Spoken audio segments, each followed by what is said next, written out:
বন্ধুরা অনেকদিন ধরে ফুচকা খাবার খুব ইচ্ছা হচ্ছিল, তাই মাকে বললাম যে ও মা আজকে সন্ধ্যাবেলায় ফুচকা করা হবে। তো মা বিকেলবেলা আলুগুলো কুচি কুচি করে কেটে নিল সেদ্ধ করার জন্য। বন্ধুরা আজকে যেহেতু বছরের শেষ দিন, তাই সবাইকে নতুন বছরের আগাম শুভেচ্ছা জানানো রইল। সবাইকে হ্যাপি নিউ ইয়ার। তো বন্ধুরা মা আলুটা কেটে নেওয়ার পরে কেটে নিল লেবু ও কাঁচা লঙ্কা আর কিছুটা ধনে পাতা। তারপরে আলুগুলো সেদ্ধ বসাতে দিয়ে দিল। তারপরে ডিবে থেকে তেঁতুল বার করে ভেজাতে দিয়ে দিল। বন্ধুরা আমাদের বাড়িতে তেঁতুল সবসময় কেনা থাকে, তার কারণ আমাদের প্রচণ্ড টক খাওয়া হয় আর ঠাকুরের বাসন মাজতে তেঁতুল লাগে। তো যাই হোক বন্ধুরা, আলুগুলো সেদ্ধ হয়ে গেছে। এবারে এক এক করে আমি সব আলুগুলো ছেঁকে তুলে নিলাম, কারণ আলুর মধ্যে জল ছিল সেটা ছেঁকে নিলাম। তো আলুটা তুলে নেওয়ার পরে এবার আমি ফুচকা বানানোর জন্য একটা মশলা তৈরি করব।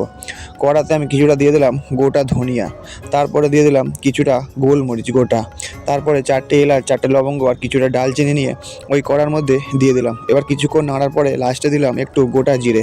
এবার মশলাটা তৈরি হয়ে এসছে, এবার মশলাটাকে আমি ভালো করে গুঁড়িয়ে নেবো। তারপরে কটা গোটা শুকনো লঙ্কা নিয়ে কড়ায় দিয়ে দিলাম। এই কটা শুকনো লঙ্কাটাকে ভেজে তারপরে গুঁড়ো করব।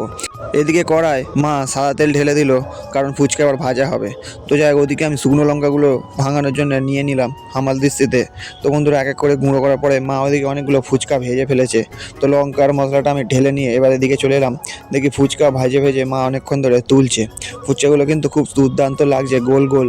আর দেখতেই পাচ্ছ তোমরা, এই ফুচকাগুলো রোদে দেওয়ার জন্যই এত সুন্দর দেখতে লাগছে। তো সব ফুচকা ভাজা হওয়ার পরে আলুগুলো তুলে নিলাম আমি। এবারে আলুগুলো মাখানো হবে। প্রথমে সব আলুগুলো আমি ভালো করে চটকে নিয়ে তার মধ্যে দিয়ে দিলাম পরিমাণ মতন নুন। তারপরে কিছুক্ষণ আলুটা মেখে নেওয়ার পরে এবার আমি আলুর মধ্যে দিয়ে দেবো যে ফুচকার মশলাটা তৈরি করেছিলাম, সেই মশলাটা ভালো করে ছড়িয়ে দিলাম। এবারে এটাকে আমি ভালো করে মেখে নিয়ে তারপর রেখে দেবো। তার কারণ এবারে আমি তেঁতুল জলটা আগে করব, কারণ কিছুটা তেঁতুল জল আলুর মধ্যে দেওয়া হবে। তেঁতুলগুলো ভালো করে চটকে চটকে তার দানাগুলো বার করে নিয়ে তাতে কিছুটা নুন আর ফুচকার মশলা ভালো করে দিয়ে দিলাম। আর যে লেবুগুলো কেটে রাখা ছিল সেই লেবুর রসগুলো সবই তেঁতুল জলে দিয়ে দিলাম। আর কুচিয়ে রাখা ধনে পাতাটা কিছুটা আলুর মধ্যে দিলাম আর কিছুটা জলের মধ্যে দিলাম। আর কাঁচা লঙ্কাগুলো সব আলুর মধ্যে দিয়ে দিলাম। এবারে জলটা রেডি, জল থেকে কিছুটা নিয়ে আলুর মধ্যে দিয়ে ভালো করে মাখিয়ে নিলাম। এবার আলুর ওপর ছড়িয়ে দিলাম আমি ভিজিয়ে রাখা ছোলা। ফুচকার জন্য সবচেয়ে মাস্ট জিনিস হলো ছোলা। তার উপরে ছড়িয়ে দিলাম ফুচকার জন্য যে মশলাটা করেছিলাম সেই মশলাটা।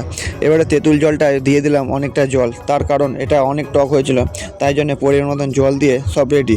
এবার লাস্টে আলুর মধ্যে ছড়িয়ে দিলাম কিছুটা ঝুড়ি ভাজা আর টক জলের মধ্যে দিয়ে দিলাম ঝুড়ি ভাজা। তো বন্ধুরা ফুচকা তৈরি কমপ্লিট। এবারে ফুচকা খাওয়ার পালা। ঘরের মধ্যে এনে প্রথমে আমি নিজেই একটা ভেঙে নিয়ে তার মধ্যে আলু দিয়ে এবার টক জলে ডুবিয়ে এবার আমি খেয়ে দেখবো জাস্ট কেমন খেতে হয়েছে। বন্ধুরা গালে দেওয়ার পরেই যেন একটা দুর্দান্ত অনুভূতি মনে হলো, খুব সুন্দর হয়েছে খেতে। এখানে ভাই বসে আছে, মা পেছনে বসে আছে। ভাইও একটা ফুচকা নিয়ে তেঁতুল জলে ডুবিয়ে নিয়ে এবার ও খাবে। ও কিন্তু খাবে বলে অনেকক্ষণ ধরে বসে আছে। যাক, ও তো বাচ্চা, ওরও তো খেতে ইচ্ছা করে। ভাইও খেতে খেতে বলছে খুব দারুণ হয়েছে। তো বন্ধুরা আজকের ভিডিও এই পর্যন্তই। আবার দেখা হচ্ছে আগামীকাল অন্য কোনো ভিডিও নিয়ে। ধন্যবাদ।